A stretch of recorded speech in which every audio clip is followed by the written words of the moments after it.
Mga kabunyog, mga kababayan, welcome sa isa na namang episode ng ating oras-oras na komentaryo ni Attorney Enzo Recto. Sa oras na ito, bigyan natin ng maiksing komentaryo itong tungkol kay Congressman Pantaleon Alvarez. Dating speaker ito ng Kamara, pero ngayon dati itong pinagkaisahan nila Sara Duterte at Gloria tinanggal, sinipa sa pagka-speaker ng Kamara. Kaya nagalit siya kay La Duterte. Pero ngayon, at hindi rin naman siya kinampihan ni Digong. Pero ngayon, ayan, balik na naman itong si Pantaleon Alvarez sa ah, sa mga Duterte.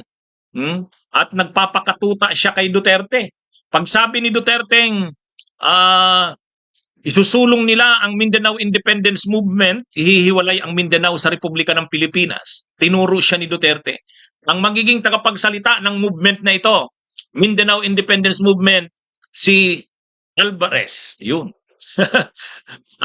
Tapos ngayon naman, dito sa mga maisog rally na to, si Alvarez din ang laging nandyan, nagsasalita. So bigla ngayon, sumama na naman itong si Alvarez kila Duterte. Pero ang hindi malinaw kung okay na ba sila ni Sara. Hindi malinaw yun. Kasi nag-away sila ni Sara. Sila Sara yung nagsipa sa kanya bilang speaker ng Kamara noon eh. Kasi nung naupo si Duterte bilang presidente, siya ang speaker ng Kamara noong 2016. Pero noong 2018, biglang sinipa itong si Alvarez. Ang nagmaniobra na masipa siya bilang speaker ng Kamara, nagsabwatan sila Sara, si Gloria, si Amy Marcos. Humingi siya ng tulong kay Duterte, kay Digong, dahil kaya naman ni Digong yun na ipagtanggol siya, huwag siyang alisin, walang nagawa si Digong. So masama ang loob niya sa mga Duterte, lalo na kay Sara. Ay ngayon, anong gagawin niya? Balik na naman siya kay Sara? Suportado niya ba si Sara kung tatakbong presidente sa 2028? At ano si Sara? Hindi natin alam. Tanggap na rin ba ni Sara itong si Alvarez? Anyway, pero ngayon, dahil madalas itong absent si Alvarez sa pagdinig ng Kamara, hindi sa pagdinig, sa mga session. Yung mga sessions ng Kamara, kasi congressman ito ng anong distrito ba ito ng Davao? First District ba? Yung bahaging Davao del Norte, siya ang kinatawan niyan.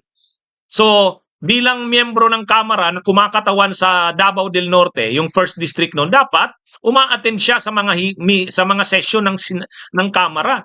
Kasi siya yung boses ng kanilang distrito sa Davao del Norte. Pero madalas absent daw to eh. Mas abala siya ngayon dyan sa mga maisog rally. Mas maabala siya ngayon dun sa mga pinagagawa sa kanya ni Digong Duterte. Wala na kasi siyang kapangyarihan. Wala na kasi siyang kapangyarihan. Ordinaryong congressman na lang siya. At kahit sa kongreso ngayon, dahil kilala siyang maka-Duterte, hindi siya nabibigyan ng pabor. Siyempre, panahon ngayon ni weather lang yan. Kung nung panahon, speaker siya ng Kamara, makapangyarihan siya. Anong mga panahon niya, ang makapangyarihan siya. Ang kanang kamay niya, si Pariñas ng Ilocos Norte, tsaka si Umali ng Mindoro. Yun yung kanyang mga kanang kamay. Pariñas, Umali, yun. Diba yan din yung mga ginamit niya ni Tony Alvarez para i-demonize si Leila de Lima. Yan, di ba? Sila Pariñas, sila Umali, yun. Pero ngayon, wala na sila. Iba na ngayon. Ang mga nandyan ngayon na makapangyarihan na sa Kamara. Siyempre si Martin Romualdez, si Saldico ng Bicol, yung Ako Bicol Party List, si Dalipe ng Zamboanga, sila Gonzales, si Aurelio Dung Gonzales ng Pampanga. Yan yung mga makapangyarihan ngayon sa Kamara. Wala na itong si Alvarez. Kaya wala na siyang kapangyarihan, ordinaryong congressman na lang siya. So, hindi na siya uma-attend halos sa mga hearing, ay sa mga session ng Kamara. Kaya ngayon, isa sa kasong kinakaharap niya, may reklamo sa kanya sa Ethics Committee. Ang reklamo sa kanya sa Ethics Committee, isa doon yung absenteeism. Madalas absent, mga kabunyog, mga kababayan. Anyway, ito yung lakihan nga natin to para mabasa ng ating mga viewers. Yan Yan mga kabunyog. Anong nakalagay? Anong nakalagay? 0 2 May 2024 Thursday.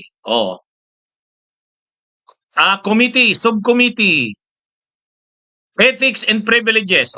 Ethics and Privileges Committee, mayroong meeting,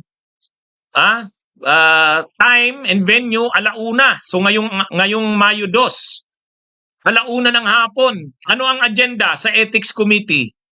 Initial consideration of committee case number SC 2024-17, Ray T. Oy et al. Versus Representative Pantaleon D. Alvarez, 1st District, Davao del Norte. Yun. So, via virtual meeting, via Zoom. Kasi nga hindi na uma-attend itong si Alvarez. So, mayroon pong mayroon ng hearing ang Ethics Committee. Kasi doon nakasampa ang reklamo tungkol dito kay Alvarez. Ang reklamo kay Alvarez, absenteeism. Kaya nga kahit yata yung pagdinig na yan, Zoom meeting. Virtual meeting via Zoom. Pangalawa, yung mga sinabi niya, marami itong mga pronouncements Marami itong mga pronouncements si Alvarez. Halimbawa, yung gusto niya nang ihiwalay daw ang Pilipinas sa Mindanao. Yun, ano yun? Unethical yun kasi congressman ka. Congressman ka tapos mananawagan ka ng paghihiwalay ng Pilipinas ay ng Mindanao sa Republika ng Pilipinas. Unethical yun. Kung isa pa, yung nananawagan siya sa PNP at sa military na mag-withdraw na ng support sa presidente ng Pilipinas, sa chief executive, unethical din yun.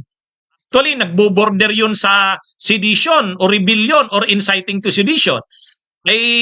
Kaya lang, yung mga sedition kasi na yan, inciting to sedition, criminal case yan. Sa korte yan isasampa. Pero, mas mabilis ang proseso sa kanila sa Kamara. Didinigin ang kaso niya ng Ethics Committee. Kapag nakita ng Ethics Committee na dapat siyang suspindihin o kung hindi man i-expel, tanggalin bilang miyembro ng Kamara dahil sa kanyang unethical na mga conduct at mga pronouncements, yan, pwede siyang sibakin. Matutulad siya kay Arnolfo Teves. Di ba si Arnolfo Teves, si Arnie Teves? Dininig din ng Ethics Committee yung kaso niya. Nung una, sinuspend siya. Pero kinalaunan, in-expel siya. Ang Ethics Committee kasi magdidinig at magre-recommend. Pero ang magdi-decide ng pag-expel niya o pagsibak sa kanya ay ang plenary, yung buong Kamara. Ngayon, itong si Alvarez, posible ba siyang masibak? Posible yan. Posible yan. Ang kailangan lang, may magreklamo sa Ethics Committee. Mayroon na. Ang reklamo dito, Ray T. Oy et al. Versus Pantaleon D. Alvarez. Yun. So may reklamo na kontra sa kanya, so didinigin na ng Ethics Committee.